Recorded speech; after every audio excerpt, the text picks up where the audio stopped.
আমাদের বাসায় আমি আম্মু নামাজ পড়তেছিল আর আমি ফোন চালাইতেছিলাম বারান্দায়। তো আমার আব্বু সৌদিতে থাকে, আমাদের বাসায় কোনো ভাই নাই, বড় ভাই নাই, আমরা 3 বোন।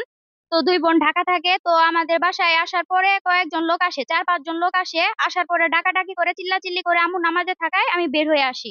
আসার পরে আমারে বলতেছে যে তোর আম্মু কোথায়। আমি বলছি কি ভাষায় কথা বলতেছেন। তখন আমার আম্মু আমার চিল্লাচিল্লি শুনে আমার আম্মু উঠে আসে নামাজ থেকে। উঠে আসার পরে দেখে যে ওনারা ঘরে ঢুকতেছিল। ঢুকার পরে আমার আম্মু তো ওদের হামলা করতে, আমার আম্মু নিয়ে বের হয়েছে, লাঠি নিয়ে বের হয়েছে। তখনই ওরা আমার আম্মুর গায়ে হাত তুলে। তখন আমি চিল্লাচিল্লি করি এবং আমার মামিদের ডাক দেই। তো তারা তখন আসে, আসার পরে তাদেরও ধরে, আমার মামিরা ধরে, ধরার পরে তাদেরও মারধর করে। আমাদের নন্নাসের বাসায় তো আমাদের পাশের বাড়িতেই। তো আমার ভাগ্নি দৌড়ায় গেছে, আমরা ঘরের মধ্যে বসে আমার বাচ্চাকে নিয়ে শুয়ে আছি। তারপর আমার ভাগ্নি দৌড়ায় চিল্লাপাল্লা করতেছে, মাম্মি আপনারা আসেন, আমার আম্মাকে মারধর করতেছে।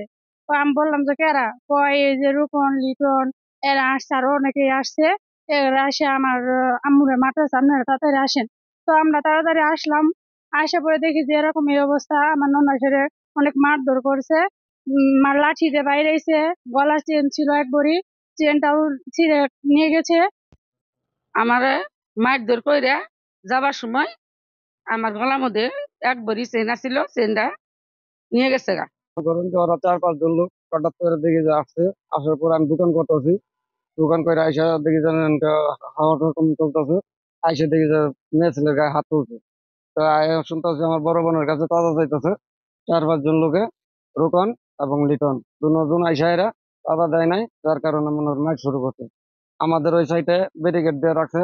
আমরা এটা প্রতিবাদ করার জন্য সরকারের কাছে আপনার করছিলাম, নোটিশ জানাইছিলাম। পরে এটার জন্য আমাদের একটা মামলা করছে, মামলার আমরা রায় পাইছি কোর্টে থেকে। যার কারণে মনে করেন ওরা রায় দেখে কি বড় বলবৎ না পায়া আমাদের গায়ে মনে করেন আমাদের বাড়িতে এসে মনে করেন মেয়ে ছেলের গায়ে হামলা তুলছে এবং চাঁদা চাইছে। চাঁদা না দেওয়াতে মেয়ে ছেলের মনে করেন মারধর করছে।